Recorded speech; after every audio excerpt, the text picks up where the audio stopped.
Olá, queridos amigos, queridas amigas. Que o Senhor vos abençoe, que o Senhor Deus vos guarde. Que a face do Senhor Jesus possa resplandecer em cada um de vocês, dando-lhes o devido entendimento, sabedoria, e que todos tenham um feliz dia. Vamos na lição? E hoje, quarta-feira, 14 de maio de 2025, a lição 7 de hoje, ela tem como título Deus no meio do seu povo. E a lição de hoje, baseada no livro de Números, capítulo 2, foca na caminhada do povo de Israel rumo à terra prometida de Canaã, sob um deserto abrasador, mas com a proteção e a presença do Senhor Deus através do seu amor, da sua misericórdia, que conduz esse povo com segurança e proteção, mostrando que nós temos um Deus organizado.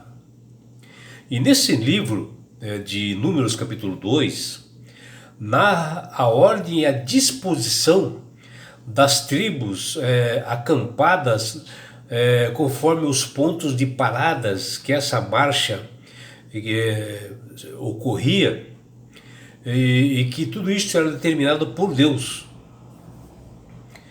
E os israelitas, durante essa jornada de descanso, sim, eles paravam assim em vários pontos e armavam assim o tabernáculo, um tabernáculo móvel, e também montado as tendas, conforme as tribos, onde 3 tribos era de cada lado desse tabernáculo, e ali era descrita que a presença de Deus era constante no meio do povo. E a lição de hoje, do capítulo de Números, versículo 1 até 25, nós vemos que dos 4 lados assim, do tabernáculo havia uma tribo guiando as demais, E as tribos eram formadas pelas seguintes membros de tribos. A tribo de Judá, ela ficava ao leste e era uma posição assim de honra, era uma tribo proeminente, muito conhecida e que originou tudo. Ela ficava no leste, que aparece ali no livro de Números, capítulo 2, versículo 3. Já a tribo de Ruben, que era o nome do filho mais velho de Jacó, ela ficava ao sul e aparece no livro de Números, capítulo 2, versículo 10. E também Efraim, que ficava a oeste, que aparece lá em Números, capítulo 2, versículo 18. E depois vem a tribo de Dan, que é o filho de Jacó e Bila, que ele levou esse nome, que ele ficava no norte, que está lá no livro de Números, capítulo 2, versículos 25. O povo de Israel, guiados assim pela presença soberana e proteção de Deus, eles caminhavam confiantes rumo a Canaã, a terra prometida, porque eles tinham um Deus que sempre habitava no meio deles e sempre estava instruindo e dando o melhor para aquele povo. O Senhor se manifestava através do seu poder nas nuvens do céu, e assim era o momento de parar a jornada e eles armarem o tabernáculo móvel, e que também os israelitas montassem as suas tendas conforme suas tribos ao redor do tabernáculo, que foi definida por Deus, que instruiu Moisés, sendo que essas 3 tribos de cada lado. E uma sequência de instalação assim das tendas, da formação ali, elas eram assim bastante interessantes, ordenadas por Deus, numa organização assim bem visível, E o Senhor descia do céu e habitava no meio do povo naquele lugar do tabernáculo chamado Santíssimo. O Senhor tinha um grande amor e misericórdia pelo povo de Israel e sempre os protegia nessa caminhada no deserto rumo a Canaã, guiando com uma nuvem assim durante o dia para protegê-los do sol e uma coluna de fogo à noite para protegê-los do frio. E ainda Deus provia uma alimentação para ele que caía do céu, chamado maná. Aí você vê o zelo do Senhor para esse povo e faz isso por amor. Tudo isso deveria ser um motivo, sim, desse povo de Israel ter gratidão para Deus. Mas nem sempre ocorria isto, porque muitos murmuravam e até tinham saudades do Egito. A distribuição das tribos de Israel, enquanto eles acampavam no deserto, foi meticulosamente determinada e planejada e organizada por Deus. Cada tribo era conforme a turma de sua seleção e deveria permanecer em seu lugar, tanto acampados quanto eles estavam assim marchando, sempre mantendo aquela ordem que Deus determinava. As primeiras tribos compunham o arraial de Judá, que aparece ali em Números capítulo 2, versículo 9, que ficava ao lado oriental para a nascente ou o leste, que nós vemos ali em Números capítulo 2, versículo 3. E ela era dos estandarte assim, da bandeira de Judá. E eles marchariam e saíam sempre por primeiro, sempre na frente, conforme determinações de Deus. E era o primeiro grupo, primeira tribo de Judá.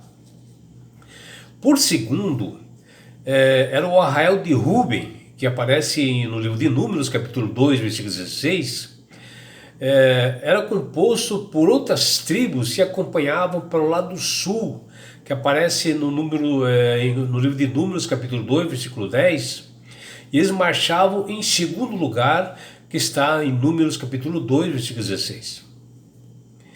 O arraial dos levitas ficava no meio dos demais os arraiais, ao redor do tabernáculo. E já para o lado ocidental, que aparece ali em Números 2,18, ficavam as tribos de Efraim, Manassés e Benjamim, compondo o arraial de Efraim, que marchavam na terceira posição de saída, que está lá em Números capítulo 2, versículo 24. E finalmente o arraial de Dan, localizado ao norte, que marchavam por último. Essa ordem foi estabelecida pelo próprio Deus e certamente obedecia uma lógica para fins especiais. Esta organização, determinada assim por tribos, promovia para todos confiança, esperança nas promessas de Deus, porque era Deus que determinava isto. Era um propósito de Deus que fosse assim. E ele prometeu habitar no meio do seu povo, o Deus grandioso que tudo criou. E acampando ou marchando, os filhos de Israel tinham sempre a presença do Senhor no meio deles. Como se acampasse assim marcharão cada um no seu lugar.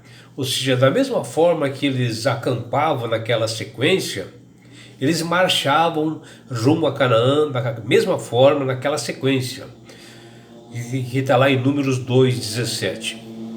Sendo assim, esse acampamento com as tendas todas, o tabernáculo e tudo, você poderia ver assim do alto a planta do acampamento de Israel, conforme a distribuição das tribos, que formava a imagem assim, de uma cruz no santuário ao centro. E ao marcharem dispostos a carregar a cruz por onde que eles fossem, também eram organizados por famílias, segundo a casa de seus pais, que diz lá em Números capítulo 2, versículo 34.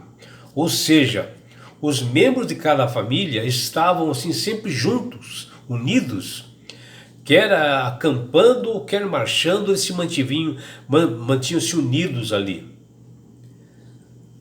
Israel estava dividida assim por tribos, né, estandartes, né, turmas e famílias, mas era um povo como um só, e um só objetivo de alcançar a terra prometida, a terra que Deus realmente determinou que daria para eles.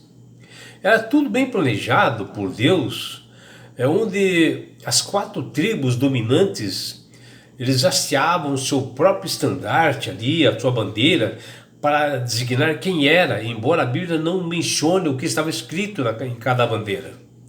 Mas dentro da tradição do povo de Israel, baseada ali no livro de Gênesis capítulo 49 e Deuteronômio capítulo 33, os 4 rostos que o profeta Ezequiel viu na sua visão e narra, entende-se que são 4 pontos cardeais. E como era de praxe da tradição dos rabinos lá do povo de Israel, o estandarte de Judá tinha a figura de um leão, o de Ruben a semelhança de um homem, ou seja, a cabeça assim de um homem, o de Efraim a figura de um boi, e já a tribo de Dan a imagem de uma águia, né? O estandarte assim, uma águia, como o próprio profeta Ezequiel viu lá no capítulo 1, versículo 4 até 14, e como o apóstolo João viu em Apocalipse 1:11. E é esse Deus que nós temos, meus amigos e minhas amigas, que ele tem o desejo de habitar no meio de nós. E é por isso que ele, através do Espírito Santo, ele clama para as pessoas aceitarem a Jesus como Salvador e Senhor de suas vidas. Porque a partir do momento que você aceitar Jesus como o Senhor da sua vida, você passa a ser uma pessoa com sabedoria, uma pessoa com entendimento, uma pessoa que sabe manusear bem as Escrituras, porque ao aceitar a Jesus como Salvador, você passa a obedecer os seus estatutos e mandamentos, e principalmente o 4º mandamento, que é tremendamente importante. E quando você é sincero dessa forma, você ganhará de Deus um presente que chama-se salvação. E com isto, na grande volta de Jesus a esse mundo, que ele, Jesus, deu os sinais ali em Mateus 24 e Lucas 21, ao voltar Jesus, ele, Jesus, levará você, seus filhos, sua família, seus amigos e todos nós para as mansões celestiais. Um lugar, meu amigo, minha amiga, onde lá não haverá mais morte, mais dores, mais aflições, não haverá mais perseguições. Você estará no céu, você terá a oportunidade de abraçar seus entes queridos. Você participará de uma grande festa, das bodas do Cordeiro, do casamento dele, noivo, Jesus, com a sua igreja, a noiva, que somos nós. E numa grande festa que haverá subir no céu. E você, meu amigo, minha amiga, terá uma grande oportunidade. Você estará assim, face a face com Jesus. Já imaginou? Sabe por que Deus quer fazer isto com você, meu amigo? Com você, minha amiga? Porque Jesus te ama. Abraços do seu amigo João Carlos Amorim.